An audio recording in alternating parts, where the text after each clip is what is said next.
ఇక్కడ గురువుగారు అయ్యా. మనం నేను అంటున్నాం కదా, నేను అన్న పదానికి అర్థం ఏమని ఆ నేను యొక్క పదం యొక్క అర్థాన్ని వివరించారు. అవునండి. బాగా చెప్పారు. ఉమ్, ఆ పరంపద అనేది అక్కడే వచ్చింది అనమాట అండి. ఆ సందర్భంలో వచ్చింది అదే. మనం 12 వాక్యాలకి పరంపదానికి మనం పెట్టుకున్నాం కదా పేరు. అవును పేరు, అవును పేరు ఈ పెట్టి. పేరే ఈ పేరే మనకి గుర్తుకొచ్చి పెట్టుకున్నాం అనమాట. ఓహో. ఉమ్, ఒక్క భగవత్ విషయంలో మాత్రమే జ్ఞప్తియే జ్ఞానము అనుభవము అన్నీ అదని చెబుతూ ఉమ్, ఆ జ్ఞప్తి అనే దాని గురించి వివరిస్తూ గురువు గారు, ఉమ్, మనం నేను అంటున్నాం కదా, ఆ నేను అన్న పదానికి అర్థమేమి అవును. చెప్పండి ఉమ్, అని అడిగారు. అడిగితే అడిగారు. నేనంటే నేనే, ఉమ్, అంతే కదా చెప్పాలి. నేనంటే నేనే నే దాని అర్థం. ఉమ్, మరి అనుభవం ఏమి? ఉమ్, నేననే పదానికి ఉమ్, అర్థం ఏంటంటే నేనే. ఉమ్, అనుభవం ఏమని అడిగినప్పుడు కూడా నేనే చెప్పాలి సమాధానము. అవును. ఉమ్, నేనే ఉమ్, కాబట్టి ఆ పదానికి అర్థము నేనే, అనుభవము నేనే. ఉమ్, నేను అనేదే పదము, అర్థము, అనుభవము అన్నమాట అండి. నేను అవునండి. అనే పదానికి అర్థము నేనే, ఉమ్, అనుభవము నేనే. ఉమ్, పదము కూడా నేనే. పదము పదము కూడా నేను అనే పదము కూడా నేనే. నేనే. అదే ఉమ్, పదంగా ఉంది, అదే అర్థంగా ఉంది, అదే అనుభవంగా ఉంది. అవును. కాబట్టి అది పరమ పదం అనమాట అండి. ఉమ్, ఇది మామూలు పదము కాదు, అంటే ఉమ్, వ్యక్తికి సంబంధించిన పదము కాదు అని. కాదు. పరమ పదం ఉమ్, అంటే ఉమ్, వ్యక్తికి సంబంధించిన పరమ కాదు, పరమ పదం అనమాట అని చెప్పబడుతుంది ఇక్కడ. జప్తి అంటే నిరంతరం పరంపదంలో ఉన్నట్లే. జప్తి అవు లేనప్పుడు ఇతర విషయములు బ్రహ్మ విషయములు అని వేరువేరుగా కనపడతాయంటున్నారు. అంటే అవునండి. ఉమ్, మనం ఆ జ్ఞప్తిగా ఉండుట కొరకు ఉమ్, మళ్ళా చెప్తున్నట్టు గురువుగారు. ఉమ్, ఇంకే గురువుగారు మాట కొనసాగుతుంది చూడండి. ఉమ్, జ్ఞప్తి లేనప్పుడు ఆ ఉమ్, జ్ఞప్తిగా ఉంటే నిరంతరం పరంపదంలో ఉన్నట్టే. ఎప్పుడు పరంపదం అనుకోకుండా అనకుండా ఆ వింటూ ఉండండి అన్నారు కదా, ఆ వింటే జ్ఞప్తి తానే అనే జ్ఞప్తి ఏర్పడుతుంది. అందు గురించి అవునండి. వినమంటున్నారు. ఉమ్, ఎందుకంటే నేను గురించే కదా వివరణ. అవును. ఆ వివరణం అయిపోయినప్పుడు జ్ఞప్తి తాను అవుతుంది అనమాట. ఆ జ్ఞప్తి అనేదే తాను, వ్యక్తి కాదు. ఉమ్, ఆ జ్ఞప్తి అనేదే తాను. కాబట్టి ఆ జ్ఞప్తి లేనప్పుడు ఇతర విషయములు బ్రహ్మ విషయములని వేరువేరుగా కనపడతాయి. ఆ, ఒకటి రెండవదిగా కనిపిస్తుంది, ఐదింటికి ఆరవదిగా కనిపిస్తుంది, 10కి 11వదిగా కనిపిస్తుంది. జ్ఞప్తి అంటే అది తప్ప ఇంకేమీ కనిపించదు. ఉమ్, అది. మొత్తము తానై ఉండుట జ్ఞప్తి అంటే. ఉమ్, ఉమ్, జ్ఞప్తిగా ఉండండి అంటున్నారు గురువుగారు. చూడండి అవునండి. ఉమ్, ఎంత బాగా చెప్పారు. మరి జ్ఞప్తియే సాధన అంటారా స్వామి? ఆయన మళ్ళీ ప్రశ్న మళ్ళా వేశారు. ప్రశ్న. అవును. అక్కడ సాధన ఏమీ లేదు అన్నారు. ఉమ్, సాధన అంటే పట్టయ్య చేస్తున్నాడు అనమాట అండి. ఉమ్, పట్టయ్య అవునండి. వైపు అవును. నుండి ప్రశ్నలు అడుగుతున్నాడండి. గురువు గారు ఉమ్, జ్ఞప్తిగా ఉండి జ్ఞప్తి వైపు నుండి సమాధానాలు చెప్తున్నారు. చూశారు ఎంత చెప్తున్నారు. తేడా అవును. వచ్చిందో. ఉమ్, ఉమ్, ఈయన పట్టయ్య వ్యక్తిగా అనుకుని వ్యక్తి వైపు నుండి అడగడం జరుగుతుంది. వారి జ్ఞప్తిగా ఉండి జ్ఞప్తి వైపు నుండి సమాధానం చెప్పడం అనేది జరుగుతుంది. అవును. అక్కడ సాధన ఏమీ లేదు. జ్ఞప్తి అంటే ఉమ్, పట్టయ్య జ్ఞప్తి అని కాదు, బ్రహ్మం అనేదే, ఆత్మ ఉమ్, అనేదే, భగవంతుడు అనే అవును. దాని పేరే జ్ఞప్తి ఉమ్, అనమాట అండి. స్వయం అది ఎవరి ఆ, జ్ఞప్తి కాదు, దేని జ్ఞప్తి ఉమ్, కాదు, అది ఎవడి శిరస్సులో ఉండేది కాదు. జ్ఞప్తి అనేది అవునండి. అవును. మన మేధోపరమైనటువంటి శిరస్సులో ఉండే భాగం కాదు. కాదు. శిరస్సు అంటే మెదడుకు సంబంధించిందని కదా, అట్లా కాదు. దానికి అవునండి. శిరస్సు అవసరం లేదు. జ్ఞప్తి అనేది స్వయం ఉమ్, అనమాట. ఉమ్, ఆ జ్ఞప్తి అనేదే తాను. ఇప్పుడు ఆ, మామూలుగా నేను నేను ఉమ్, నేను అంటున్నాం కదండి మనం. అవునండి. ఆ అవును. నేను నేను ఆ నేను ఆ నేను ఆ నేను అనే అనుభవము సామాన్యంగా ఉంది.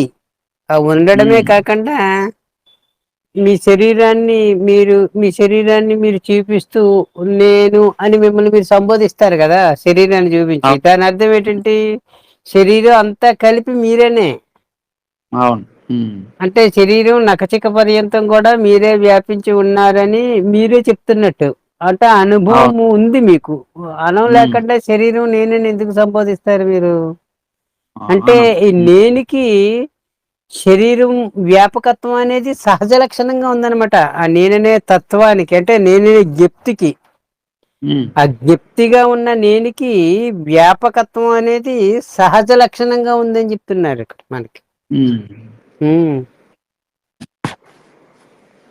అయితే అది శరీరం దగ్గరికి వచ్చి చూసుకునేటప్పుడు ఆ జ్ఞప్తిని మరిచి శరీరం మాత్రమే నేను అనుకున్నప్పుడు ఇది పరిమితమైనట్టు కనిపిస్తుంది, పరిమితం కాకపోయినప్పటికీ. అవునండి. పరిమితమైనప్పుడు కూడా పరిమితమైనట్టు తన దేహం వరకు పరిమితమైనట్టు కనిపించిన సందర్భంలో కూడా నేననే కదా సంబోధిస్తున్నాడు దేహాన్ని. అవునండి. కానీ దేహంలో నువ్వు ఎక్కడున్నావు చూపించి అంటే ప్రతిదానికి ఏదో పేరే పెట్టి చెప్పడం కుదురుతుంది. కానీ టోటల్ గా మాట్లాడుకునేటప్పుడు దేహం నేనని సంబోధించడంలో తాత్పర్యం అంటే నేను శరీరంలో ఉన్న ప్రతి అణువునందును వ్యాపించి ఉన్నానని దాని అర్థము. ఉమ్. అదే చెప్తున్నారు ఈ మన గురువు గారు ఈరోజు ఉమ్. యూట్యూబ్ లో బాధ కూడా అదే చేశారు. ఉమ్. శరీరంలో ప్రతి అణువునందును వ్యాపించి ఉన్నదనే విషయము ఉమ్.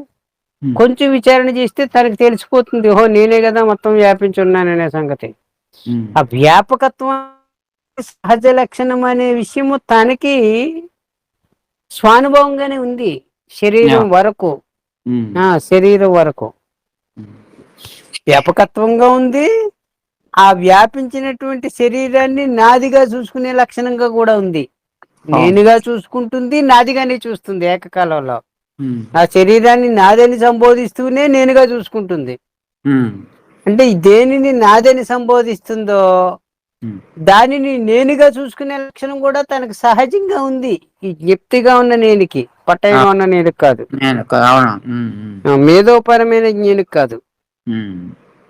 జ్ఞప్తిగా ఉన్న నేనికి వ్యాపకత్వమైన సహజ లక్షణం. అక్కడ ఒక ఉపాయం చెప్పారండి గురుగారు మనకి ఇక్కడ. ఉమ్. ఉమ్. అవి రేపు పెట్టే ఫైల్లో ఉంటుంది యూట్యూబ్ లో.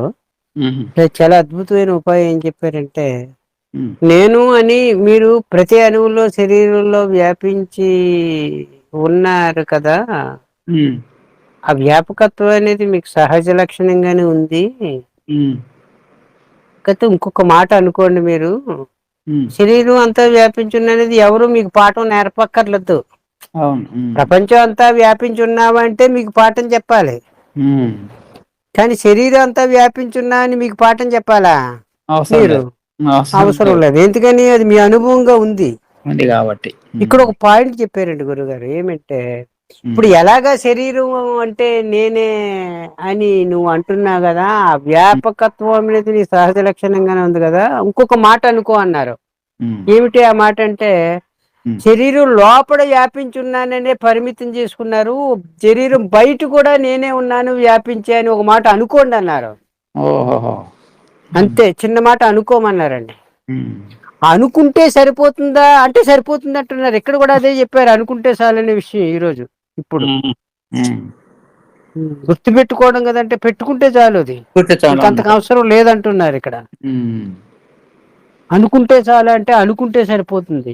ఉమ్. అనుకుంటే, ఎందుకంటే అనుకోవడం వల్ల శరీరం బయట కూడా వ్యాపించి ఉండడం కాదు, తాను బయట వ్యాపించున్నవాడే లోపల కూడా వ్యాపించున్నాడు. అవును. ఎవరు బయట వ్యాపించి ఉన్నారో వారే శరీరంలో వ్యాపించి ఉండి శరీరం వరకు నేను అనుకోవడం వల్ల మీరు పరిమితమైనట్టు అనిపిస్తుంది. కానీ ఉమ్. నిజానికి వ్యాపకత్వం అనేది నీకు సహజ లక్షణంగా ఉన్నది. ఉమ్. శరీరం అంతా వ్యాపించున్నావు కదా, ఈసారి నేను బయట కూడా మొత్తం పూర్తిగా నిండి ఉన్నాను అని అనుకోమన్నారండి. ఉమ్. నిండి అనే పదాన్ని కూడా వాడారు. ఉమ్. శరీరం అంతా నిండి ఉన్నారా, ఎక్కడైనా వెలుతుగా ఉన్నారా, ఈ పదాన్ని కూడా వాడారు గురుగారు. ఉమ్. ఇప్పుడు శరీరంలో ఆ చిటికినేల దగ్గర మీరు లేరా? ఊరికే నేను ఉమ్. మామూలుగా అడుగుతున్నాను. ఉన్నాం. ఉన్నాను. మీరు లేకుండా చిటికినేలకు దెబ్బ ఉండదు. తగిలితే మీకు ఎలా తెలుస్తుంది? చిన్న గుచ్చితే గుచ్చితే మీకు నొప్పి తెలియదా? మీరు తెలుసు. వ్యాపించి ఉన్నారు కాబట్టి తెలుస్తుంది అనమాట అండి. ఉమ్. మీరు కాలు చిటికినేల దగ్గర లేరా? గోరు దగ్గర మీరు లేరా? గోరుకి ఏదన్నా కొంచెం గోర్లు కట్ చేసుకునేటప్పుడు ఒక్క పాయింట్ చర్మానికి టచ్ అయితే చురుక్కుమంటదండి. అవును. ఉమ్.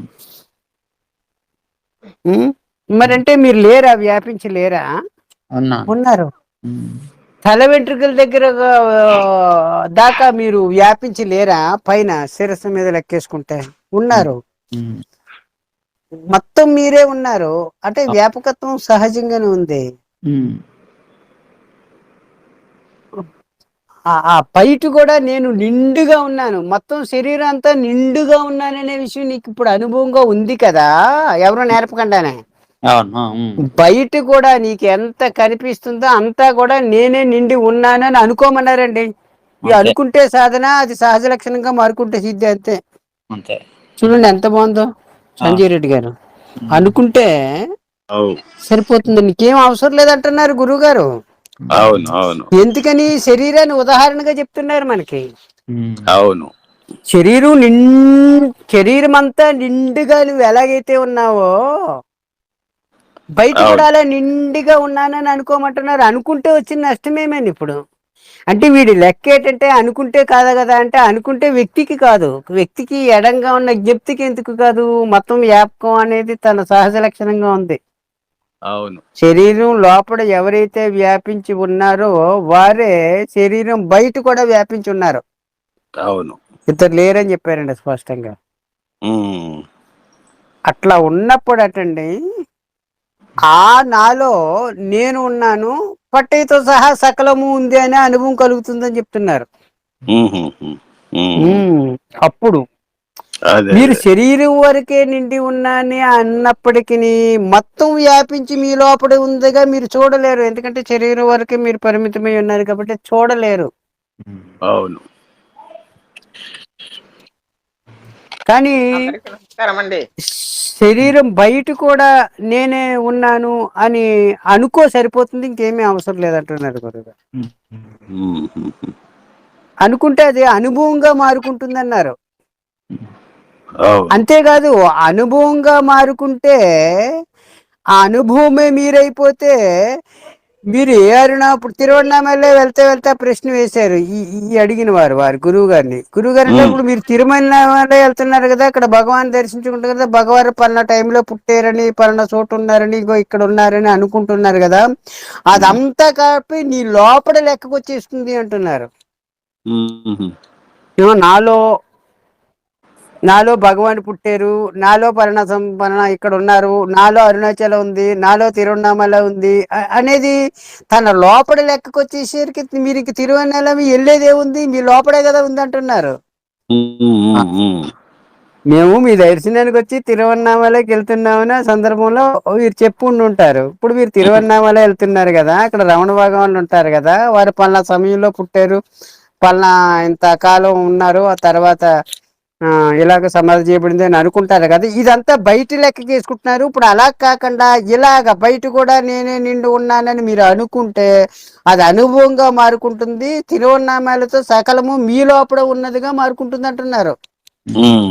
ఎంత స్వాదాహరణంగా చెప్పారో ఆ విషయాన్ని.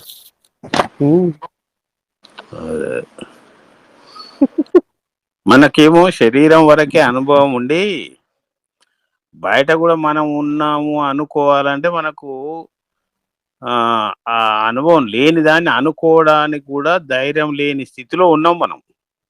కానీ ఇక్కడ ఉంది, శరీరం వరకు ఉందిగా అనుభవము. అదే అదే గురువుగారు, నువ్వు అలా అధైర్యపడవలసిన పని లేదు. ఇక్కడ ఉన్న అనుభవము అక్కడ బయట ఉన్నావు కాబట్టి ఇక్కడ లోపల ఉన్నావు. బయటిది మర్చిపోయి లోపలిది మాత్రమే అనుకుంటున్నావు కాబట్టి లోపలికి పరిమితం అయిపోయినావు. అవును. కాబట్టి నువ్వు పరిమితం అనేది నువ్వు చేసుకున్నదే. నీ నీ అవును, నీకు కాబట్టి పరిమితత్వం లేదు. ఆ కోణంలో చెప్పుకొస్తుండు. అవును.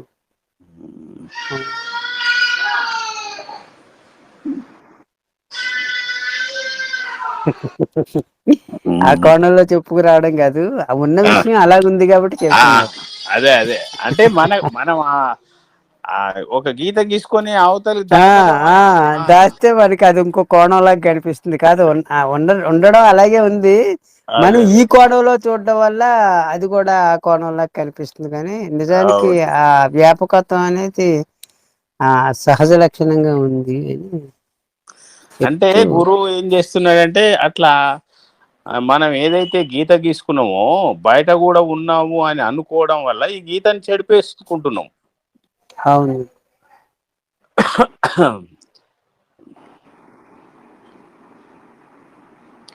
గీత ఉన్నంతసేపు రెండు భాగాలు ఉంటది. ఉమ్. గీత చెడిపేస్తే ఉన్నది ఒకటే అవుతుంది అప్పుడు. అవును. ఉమ్. అయితే ఇక్కడ పట్ట ఏమడుగుతారంటే గురువు గారిని, అంటే గుర్తు పెట్టుకోవడం కాదా అంటే అవును. కాదన్నారు. ఆ, చక్కని చెప్పారు కాదు. ఆ, మరి ఏంటి? ఆ జ్ఞప్తి ఆధారంగానే గుర్తు పెట్టుకోవడం అనేది జరుగుతుంది. అదే అదే చూడండి, జ్ఞప్తి అంటే అదే గుర్తు పెట్టుకోవడం కాదా? కాదు. అది ఆ జ్ఞప్తిని ఆధారంగానే గుర్తు పెట్టుకోవడం అనేది జరుగుతుంది. అంటే గప్తి అనేది ఆత్మ. ఆత్మ నీ నీ జ్ఞప్తి అనేది స్వయము. అది స్వయం ఎవరి జ్ఞప్తి కాదు, దేని జ్ఞప్తి కాదు అనమాట అండి. అది స్వయం స్వయం. జ్ఞప్తే ఉంది. ఆ జ్ఞప్తిలోనే మీరు నేను సకలము ఉంది. జ్ఞప్తే ఉంది. జ్ఞప్తి ద్వారానే మాట్లాడడం, వ్యవహారం ఎన్ని సంభవిస్తున్నాయి. అవు. జ్ఞప్తిలోనే ఉంది. మనం అందరం అందులోనే ఉన్నామనే జ్ఞప్తి ఉంటే సరిపోతుంది. జ్ఞప్తిగా ఉంటే తనలోనే ఇదంతా ఉంది అనే ఎరుక ఉంటుంది అనమాట. అవును. అనుభవంగా ఉంటుంది అంటున్నారు. ఇది సూత్రం.